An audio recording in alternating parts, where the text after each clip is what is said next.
আচ্ছা, অহংকার করার আমাদের আছে কি বলেন তো? কিছুই না। আল্লাহ বলে খুলিকাল ইনসানু দাঈফা, তোমাদেরকে আমি দুর্বল করে তৈরি করছি। আমরা দুর্বল, শুধু দুর্বল না, দুর্বলের ঘরের দুর্বল। আমার বাপ ছিল দুর্বল, আমার দাদা ছিল দুর্বল, আমরা 14 গোষ্ঠী কি। দুনিয়াতে যত অদ্ভুত অদ্ভুত প্রশ্ন সব আপনি মুসা আলাইহিস সালামের মাথা থেকে পাবেন। বিভিন্ন বিষয়ে আল্লাহরে প্রশ্ন করতেন। সেদিন মুসা আলাইহিস সালাম আল্লাহরে বললেন, আল্লাহ আপনি আমার এমন একটা জিকির শিখায় দেন যে জিকিরটার শব্দ আপনি আর আমি ছাড়া কেউ জানবে না।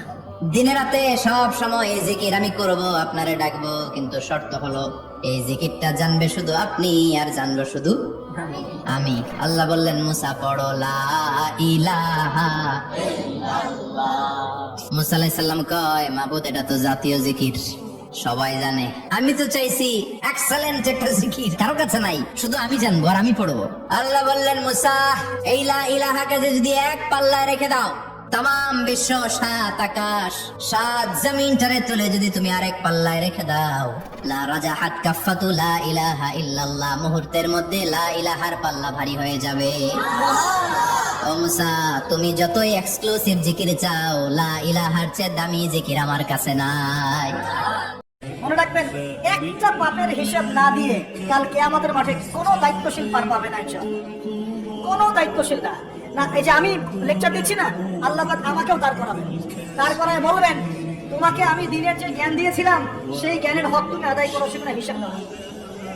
বড় বড় মুফাসসিরে কোরআন, মুফতি, মুহাদ্দিস বসাচ্ছেন, পাখা দিয়ে বাতাস করছেন, হ্যাঁ, চা খাওয়াচ্ছেন, কফি খাওয়াচ্ছেন, এক একজনকে আল্লাহ পাক দাঁড় করাবেন, বলবেন কোরআন সুন্নাহ যে আমানত দিয়েছিলাম সে আমানতের সাথে কতটুকু তুমি হক আদায় করেছো হিসাবটা দিয়ে পার পাবে না। ইসলামী মনে করেছেন নাকি দিনকে? ঠিক একইভাবে সমাজের, রাষ্ট্রের দায়িত্ব আল্লাহ পাক যাদেরকে দিয়েছেন, এক একজন ব্যক্তিকে আল্লাহ পাক দাঁড় করাবেন। দাঁড় করে জিজ্ঞাসা করবেন, কোন কোন জনগণের কোন কোন হক তুমি নষ্ট করেছো, কার কার হক দিয়েছো, কার কার দেওয়া নাই, সবার সামনে হিসাব দাও, তারপর জমা দেবে।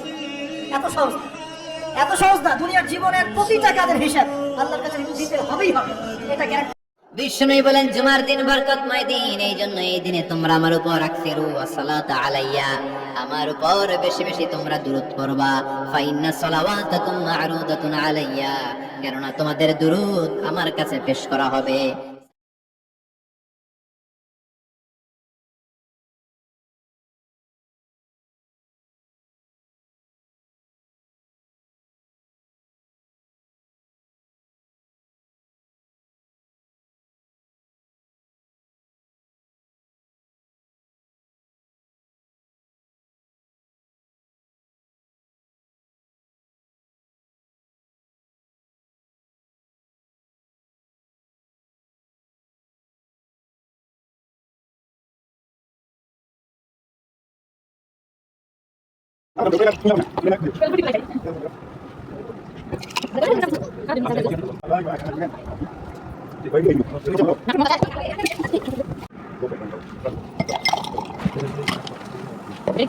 Gracias, gracias,